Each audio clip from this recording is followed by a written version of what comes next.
Hey, you know what I've not talked about enough? My love for Cartoon Network. More specifically, my love for Cartoon Network from 2005 to 2010. I could definitely talk about that more.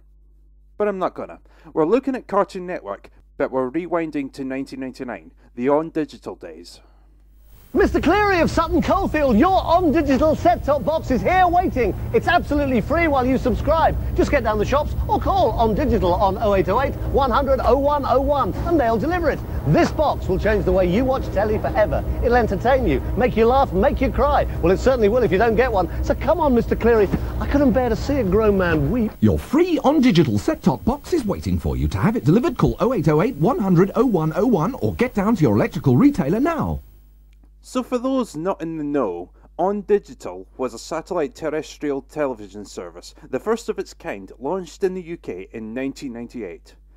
To say that On Digital was a flawed service is a bit of an understatement. Between weak signals, illegal pay-per-view subscriptions, outdated mechanics, signal piracy, horrific financial decisions, as well as strong competition from Sky Digital, Sky was basically offering everything On Digital didn't, at cheaper rates. On Digital was rebranded as ITV Digital in July 2001, which did not help alleviate problems in the slightest, and less than a year later, the service ended altogether. A sad ending to what, to me, was a decent TV service. That being said, I was less than 8 years old at the time, and I watched maybe 3 channels at most, so my opinion means fuck all in the end. But you know what? The service offered Cartoon Network, so I remained happy. I became even happier when our on-digital box was moved into my bedroom when my mother purchased Telewest, later known as Virgin Media. Think about that. I now had 24/7 Cartoon Network from my own bedroom. It wouldn't last that long, but oh my god, it was so good, especially for a very antisocial 7-year-old. When I think back to those early days of Cartoon Network, 2 points jump out at me.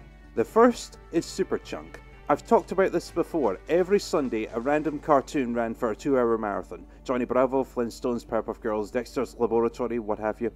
I remember a Tom and Jerry marathon running at one point, and I really wish I had recorded it. I actually still have a Super Chunk marathon of Courage the Cowardly Dog from 2001. Oh, sure, I have that, but I don't have Tom and Jerry. The other segment that sticks to my mind is the overnight programming. The mainstream content runs during the day, the popular shows. After midnight, we see rather obscure cartoons a 6-year-old like me ain't gonna know. I'm not gonna know them, but I want to watch anyway. I may have school the next day, but I'm gonna watch. School's overrated anyway.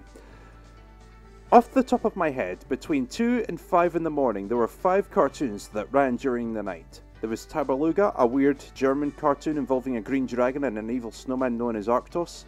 The only thing I could say about this one is that Arctos' English voice actor was the original Diesel 10 in Thomas and the Magic Railroad. Splodge! Get up here and destroy! Yeah, that's certainly something. There was also The Tidings, a cartoon my mother absolutely hated because of the theme music. We're the tidings, the 7 little wonders of the world. We're the tidings, friends of all the boys and girls. There was Blinky Bill, a cartoon I absolutely hated because of the theme music. This is the story of Blinky Bill and Flap and Nazi too, and Wombo, Ruff and Marcia and Splodge the kangaroo. Now they all lived in Green Patch Town as happy as can be, with friends and neighbours all around, the same as you and me. Well, actually, the theme song is fine, it's somewhat catchy, but it's 2 minutes long, where most themes don't go beyond 30 seconds. The morning came, the timber trucks moved on, and there where Green Patch used to be, the little town was gone.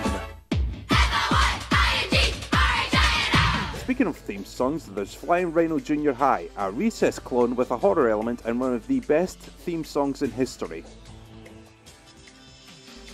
And then, there's the Magic Roundabout.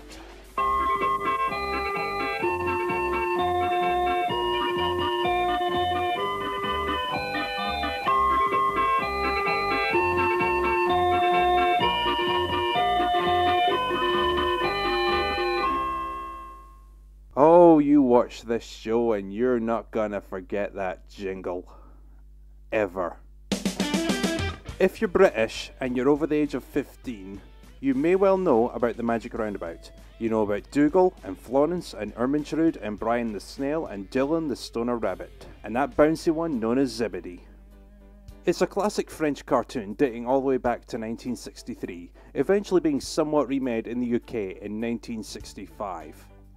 I use the term remade loosely because all Eric Thompson did was rewrite a script based purely on the visual content. All in all, 441 cartoons were produced from 65 to 77. This 5-minute cartoon was massive. At some point it was broadcast on Cartoon Network, go figure, and in 1997 this video was released, the new Magic Roundabout featuring 10 apparently new 5-minute episodes. Oh goody. So what specifically does this video offer? I don't know. Here's the problem. I have the video, I've had it for 20 years, I've seen the episodes, but I have no idea what they're called. They have no title cards, I know virtually nothing about the narrator, I have no idea when these episodes aired, the video box tells me nothing, Wikipedia tells me nothing, IMDb tells me nothing, Amazon tells me nothing, the Magic Roundabout website tells me nothing. I don't have a fucking clue what this video offers. By the time I try to comprehend what the episode is about, it's all over. These cartoons are incredibly short. They just fly by. You'll just zone out as Dougal whines about an alarm clock, and suddenly you look up and Florence is examining strange mushrooms. It's not a terrible cartoon at all, no. It still has a stop motion charm, the plots can entertain, and the narration is pretty basic but works. I have to say it works because I grew up with Ringo Starr on a talking locomotive, so I have no right to say otherwise. I'd also say the 2005 movie was good. I've heard the American version bombed, but the British take is actually quite enjoyable. If you're a fan of classic cartoons, I'd say give Magic Roundabout a chance. It's still good and enjoyable. Just don't attempt to research anything. Wikipedia doesn't provide a detailed episode listing, and as far as I know, neither does any Magic Roundabout focused website out there. If you can't comprehend an episode, just forget it and wait a few minutes. It'll be over before you know it. Before we end this, let's talk about the bad side of the Magic Roundabout. As we've established, we have 5 obscure cartoons running on late night Cartoon Network. All is fine until around 2001 when Tabaluga disappeared from the lineup. And then the Tidings. And then Blinky Bill. And then Flying Rhino. Eventually all that was left was the Magic Roundabout. By 2002, Magic Roundabout was running for 3 straight hours.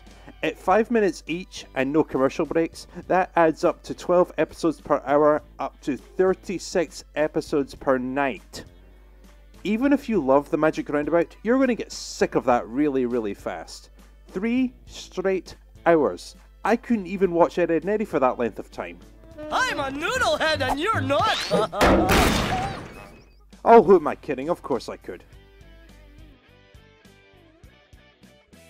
You know, now that I think about it, that bad side isn't really that bad when you compare it to what finally replaced the Magic Roundabout.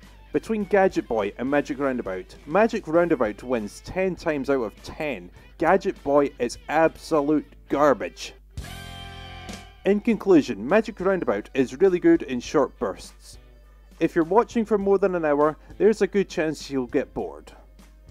In which case, this video works out. 51 minutes long sounds like the perfect length to me.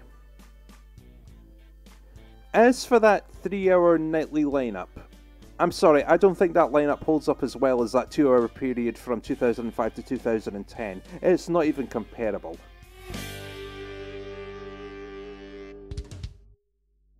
But you know, when it comes to Cartoon Network and Disney and such, I've talked a lot about children's programming, but there's one thing I've never touched on.